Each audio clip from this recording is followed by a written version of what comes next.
3125 Gird Road in Fallbrook. Going to go ahead and start here underneath the eaves. And the eaves are typically comprised of the Rafter Tails. These have got custom cut on them, and then it's got starter board. And this home does not have fascia. There will be some fascia up on the upper section that I'll show you once I get up there. This home does have really good intake ventilation. The intake ventilation are these screened off little sections underneath the eaves that allow cool air up into the attic space. What it's missing is exhaust ventilation. I'll show you what I mean when we get up there. We do have drip edge. Drip edge is this piece of metal right here. And then we've got what is called, commonly referred to as an architectural asphalt shingle roof. And life expectancy of these roofs is approximately 30 years before they start to really look rough. I would guess that this roof is somewhere around the 15 to 20 year mark, just based on the condition that I see and kind of the feel of it when I get up here. First thing that I notice is these big cracks that are developing in these shingles. That was due to basically they were diluting the asphalt with lye in the mid to late 90s when they were manufacturing these shingles. And so they had massive failures. So that is in fact a manufacturer defect, and it's all over this roof. And is it causing any leaking now? No, but it is going to make this roof fail sooner sooner than it should. Obviously this roof has been treated very poorly. There's been some really sloppy paint jobs here and there around this roof. As far as the ridge caps go, I'm not going to nitpick the direction of the ridge caps, but the ridge caps are very badly worn. And those are not even ridge caps. Those are 3-tab asphalt shingles that have been cut down and used as ridge caps. And so when we start to see things like that, we start to question the quality and professionalism of the installation. So we look at course spacing, that looks okay. Shingle stagger, here's the edge of one shingle, here's the edge of another and another. We want that to be at least 6 inches, and that is not 6 inches. That's about 4.5 there. Manufacturer recommends that spacing so that water doesn't travel sideways and create problems. If I had to put a number of years life in this roof, I would say, probably somewhere around the 5-year period, maybe stretch it out a little bit longer than that.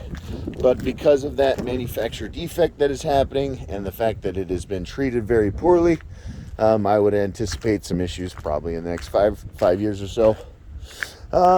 This valley is what we call a California valley. We still use this style of valley, but it should be overlapped the other way. So I get my fingers underneath there and I can feel a whole bunch of debris.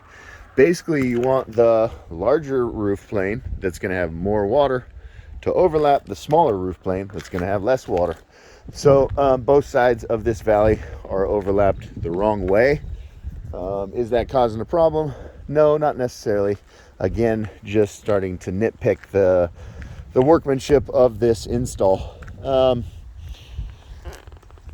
What else was worth mentioning? Oh, we come over to the okay, so this tells me that there is a high efficiency furnace that has been installed in the home that was a heat vent. It's been repurposed into basically a high efficiency furnace. Does not send hot air up through the roof. The air is cool enough to send through PVC. Just noticed that is a nail that has backed out and popped a hole through the shingles. That's the first time I saw that, and I haven't noticed it.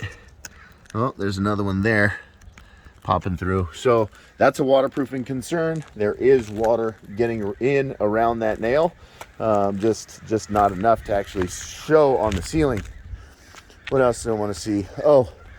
We do have fascia here, and that's in rough condition. Chances are the house had not been painted in years and years, and there was some substantial sun damage that happened to that fascia.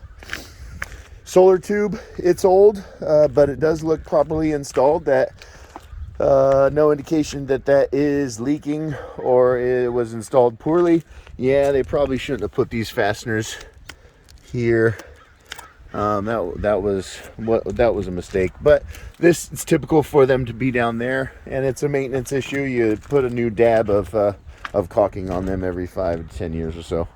We got the water heater exhaust vent here.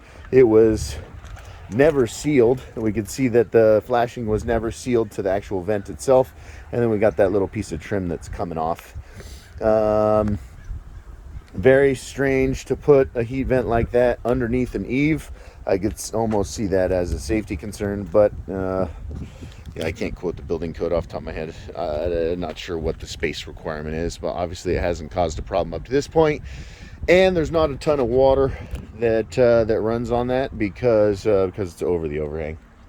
So is it done properly? Not necessarily, but it doesn't appear to be creating a major problem. The general condition and the cracking in the shingles is something that concerns me more than that. Part 2, I'll jump up on the higher section and do the same thing up there. I haven't been up there just yet. Garage, all indications are same time frame as far as the install and same quality. 3125 Gird Road in Fallbrook, part 2. I'm up on the 2-story section now, and very similar condition, very similar issues. We do got some pretty considerable wear and tear. We do have those 3-tab shingles that were used in place of ridge caps, and we've got a couple exposed nails. Those could use a dab of some caulking, but yeah, in general, those are very, very badly worn, and about there to the time that they need to be replaced. We have the similar cracking or that manufacturer defect, just not quite as bad up here for whatever reason, but we see it here and there around this roof. Flashings could all use a little bit of a tune-up. Actually, look at that. That has never been sealed. Just like the heat vent down on the first floor. Sorry, that's never gotten the caulking where the metal meets the pipe. So, surprisingly, it has survived this long.